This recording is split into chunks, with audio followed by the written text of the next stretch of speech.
Wrestling is still real to me, damn it, and I know that it's real to you too. I see the crazies on the internet. Don't come and tell me that people don't believe in this stuff. Every single little decision is criticized to the nth degree. It is important to remember that given what we are going to talk about today, because yeah, if that's what sports entertainment does to your brain, imagine being directly involved. Sometimes people just get sucked in. It means on occasion you get a wrestler who would just not drop their title, even though that's the point of this mad world. I am Simon Miller. Let's go. Number 10, Shawn Michaels refused to lose to Vader. Shawn Michaels will be the first guy to tell you there are two different versions during his WWE run, the 90s and then the 2000s. Entity number 1 was very protective of his spot, as everybody was, and therefore if he felt the need to put a shield around himself, that's what he was going to do. We've talked about it before, only you can decide the right from the wrong. He was the WWF champion in 1996, and therefore when Vader finally made his way to the company, we matched these two up. Vader had been a top guy everywhere else he had been, so let's capitalize on that. It's a proper never-seen-before fight. According to the man behind the mask, it was meant to go like this, however. He would lose to Michaels at SummerSlam under the promise of getting another match down the line where he would win. It's called classic wrestling politics. There was even a working plan for him to drop the title back to Shawn at the 1997 Royal Rumble, and I can see that. That show was in HBK's backyard. During their first encounter, though, Michaels was not happy about how much Vader smacked him in the mouth, so yeah, when he was done, he was really done. We are not doing this again. Sounds like this was a pick'em too. A lot of people say Vader really did pack a punch, but plans are plans. Now comment below. Number 9, Sable says no to Luna. What a 180 this was. On the one side of the ring you had Sable, and on the other Luna Vachon. It was the opposite of how the WWF used to see women's wrestling. There was some friction here, however, because Sable found her way to the women's title based on her popularity and looks. She absolutely exploded and throughout the Attitude Era was a huge star. It meant that eventually she needed some in-ring training and Luna was given that role. She was a very experienced worker, knew what she was doing to say the least. That brought us to the 1998 Survivor Series where Sable did win the gold, which she didn't defend until the Royal Rumble. And why? Because then she could fight Luna, and given all their time together, this should be a pretty decent match. Makes sense. Due to that, the company decided they could get at least a couple of pay-per-views out of this, so had Luna winning the title, and when Sable found that out, nope, that doesn't sound like a good plan. The word has always been that she went and got this changed, and yeah, come January, she did walk away with that championship. So wrestling never changes. Number 8, Tessa Blanchard wanted a new contract, or she wouldn't drop the TNA title. Man, this was a thing. There was a point in time where the wrestling world had their eye on Tessa Blanchard because she was so good, TNA went out and put the world championship on her. And I mean that as it sounds, not the Knockouts title. She held what was until this point predominantly the male's major belt. This happened in 2020 where Tessa defeated Sami Callihan at Hard to Kill, and she had a successful defense against Taya Valkyrie. Then the pandemic hit. This, of course, threw everything into disarray, and as TNA tried to sort things out, they asked Blanchard to drop the title at Slammiversary. As her contract was expiring that same July, though, Tessa wanted to renew it with more money before making any decisions. And you can guess how this went. Not good. There were a lot of other controversies too, which made this a very volatile situation, so in June, TNA stripped her of that belt, as they didn't think she was going to do it willingly. Sheesh. Number 7, Mike Awesome took the ECW title to WCW. I mean, why not? Well, lots of reasons. Mike Awesome debuted for ECW in 1993, and while he came and went, his big run wasn't until 1998.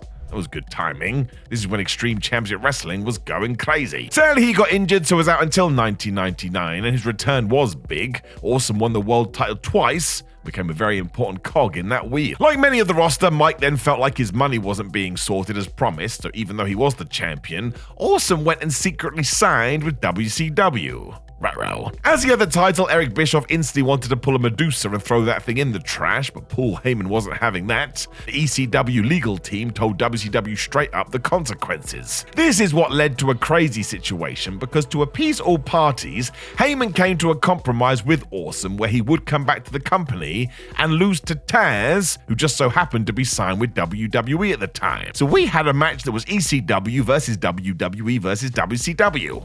Wild. Thanks to when it was recorded and when it was aired, it also meant on April 10th, 2000, when Michael debuted in WCW, he was still the owner of the ECW Gold. And I tell you, my friends, that is just crazy. Number 6, Danan Hansen keeps the AWA title. Creative differences, as always. It started in December 1985 when Stan defeated Rick Martel for the AWA Championship, and this was a surprise. Hansen was a huge star in Japan, but it wasn't the same way over this way. Plus, Martel had been champion for 595 days. This was a big deal. Stan also went on a 6-month tear, but he didn't like this. Most of it had been squash matches with no storylines, and that is not what Hansen was all about. Soon there was also money issues, so when the AWA told Stan to drop the title to Nick Bockwinkel, Stan said no.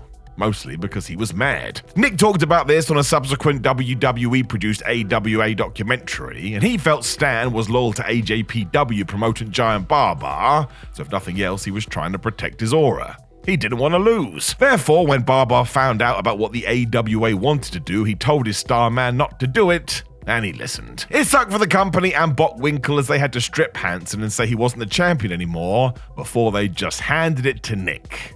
That is not the way you want to become the world champion. Number 5, Cat Wright in the WWA title. Ron Simmons, deservedly so, is credited with being the first African-American in wrestling history to be a world champion, but there are 2 other individuals who deserve this sort of praise too. Bobo Brazil won the NWA World Championship from Buddy Rogers in 1962, but refused to accept the title since Roger was injured. He was a good dude. In 1963, Cat Wright then won the WWA Championship from Freddie Blassie, the problem being this promotion wasn't part of the NWA at the time, so it wasn't recognized. Such ridiculous wrestling. He held that belt for 115 days, and even during such a short run, twice he told people he wasn't going to lose. The first was Edward Carpenter in November 1963 and Freddie Blassie the following month, and it all came down to legitimacy. Wright was so strong he wanted somebody with realistic credentials to defeat him, and didn't think either of these guys fit the bill. This is when management went and got the very legit fighter Gene LaBelle, and as soon as Bear saw that, he had no issues. He knew in a straight-up scrap Gene would kick his ass. I think things got too out of control though, as basically Wright refused to go to the ring,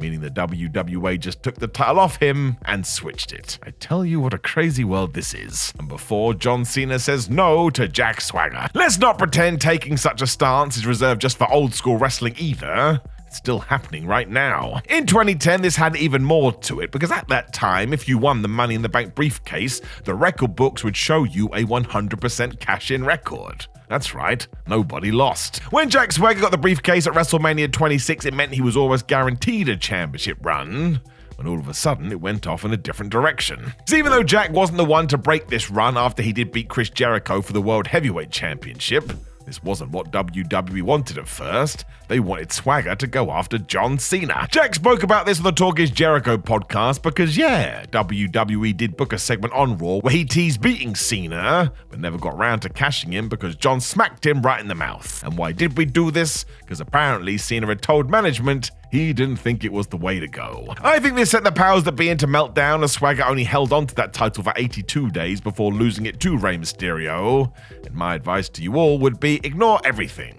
It wasn't really WWE at its best. Number 3, Roman Reigns says no at WrestleMania 39. We need more information about this because context is key. Given what we did do at WrestleMania 40, even if Roman Reigns had gone to management and said he didn't think Mania 39 was the right time to lose, well, maybe he was correct. It caused huge controversy, as we know, when more recently the word came out that the American Nightmare was due to win in 2023, before Roman and Paul Heyman had this chat. Because why don't we do this instead? Again, though, the rumor is the tribal chief felt like extending Cody's journey would get fans to buy in even more. And yeah, he had that right on the nose. That ending in April 2024 was excellent. Let's not forget the higher-ups could have said no too, so maybe they could also see the vision.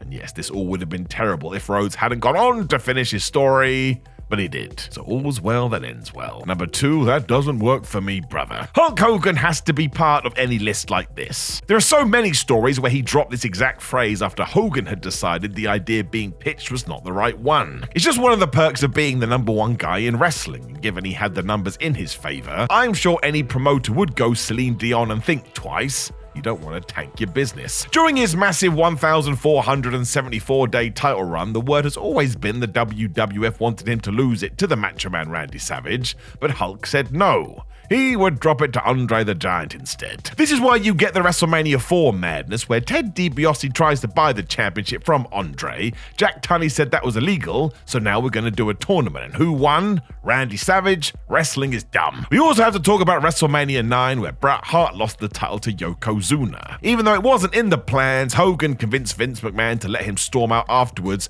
and challenge Zune to an impromptu title match. And yeah, he won. Yoko held the belt for like a minute. This went so bad by the summer Hulk was totally gone from the WWF, and honestly, one of the stupidest things the promotion ever did. Number one, Ric Flair owns the WCW Championship. Ric Flair's first run with this championship under Jim Crockett was all-time levels. It's what people still talk about today. In 1991, though, after we had WCW and a new head honcho Jim Herd, the Nature Boy fell out with management. This was mostly as they told Flair to cut his hair, call himself Spartacus, and they also wanted him to cut his hair. Surprise, surprise, Rick felt a little bit insulted. As they couldn't come to an agreement, Herd then fired Flair, which was a really silly idea, because Rick was indeed the World Heavyweight Champion. In those days, you paid a $25,000 deposit when you won the belt, so you wouldn't do anything untoward with it, and when WCW told Flair they would not be giving him his money back, he just refused to send the title, and he kept it. I mean, I get it. There's no back scratching there at all. Flair took it one step further and signed with the WWF, and yep, he turned up on TV with the gold as he called himself the real world's heavyweight champion. It's a really fun story. This, of course, triggered a lawsuit, which is actually what helped Paul Heyman and ECW years later with Mike Awesome, as the courts decided the belt did count as an IP. You weren't allowed to mess with it. All you really need to know is that WCW was totally inept during this period. No wonder Flair felt aggrieved. We probably all would have done the same thing. Do you know of any other wrestlers that refuse to drop a title? Then make sure you let me know in the comments below before you like the video, share the video, and subscribe. Otherwise, you just have a wonderful day, my friend, and I will talk to you very soon.